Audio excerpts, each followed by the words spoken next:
Setiap orang kan punya cerita yang masing-masing. Tujuan hidup yang beda, cara yang beda, pola pikir yang beda. Tapi kalian sadar nggak?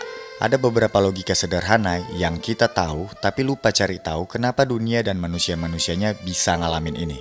Yang pertama, punya gaji yang sedikit dan melakukan hedonisme mungkin bukan kita satu-satunya. Hampir semua orang senang sama hal itu. Perhitungan dan hutang piutang juga bukan kita satu-satunya yang jadi pelaku. Di antara kita, sayangnya, pasti ada yang udah mati-matian cari duit, tapi tetap aja sering gak punya duit.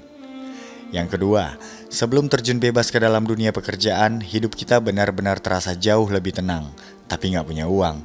Lalu kita bekerja dengan harapan bisa punya duit sendiri, senang-senang dengan hasil kerja keras, merasa hebat karena udah mandiri, dan lain-lain. Tapi ternyata pada faktanya hidup jadi jauh lebih rumit. Dulu gak punya hutang, sekarang punya. Dulu 50 ribu cukup, sekarang 50 juta kurang. Bukannya punya rumah, malah jual rumah. Bukannya punya mobil, malah jual mobil. Yang ketiga, harapan kita bekerja awalnya pengen bikin bangga dan senang keluarga, khususnya orang tua. Tapi sayangnya, banyak dari kita yang setelah bekerja malah semakin jauh dari rumah. Komunikasi antar anak dan orang tua semakin gak karu-karuan, kita pusing, orang tua sedih, berjarak antara orang tua yang punya cita-cita dengan anaknya yang frustasi karena ambisinya sendiri. Keempat, semakin manusia bertumbuh dengan segala macam bentuk problematikanya, manusia akan semakin berbohong. Lebih tepatnya membohongi diri sendiri.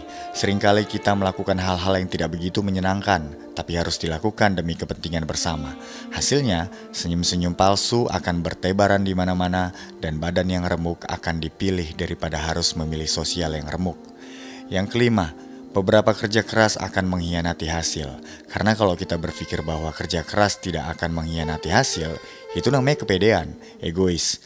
Berapa banyak manusia di bumi yang sudah kehilangan tenaga, uang, dan pikirannya, dan di antara mereka tidak 100% yang mendapatkan hasilnya. Ada banyak pertanyaan-pertanyaan yang gak rumit, sederhana, tapi gak tahu kenapa kita sering aja gak dapat jawabannya. Sampai ketemu di video berikutnya.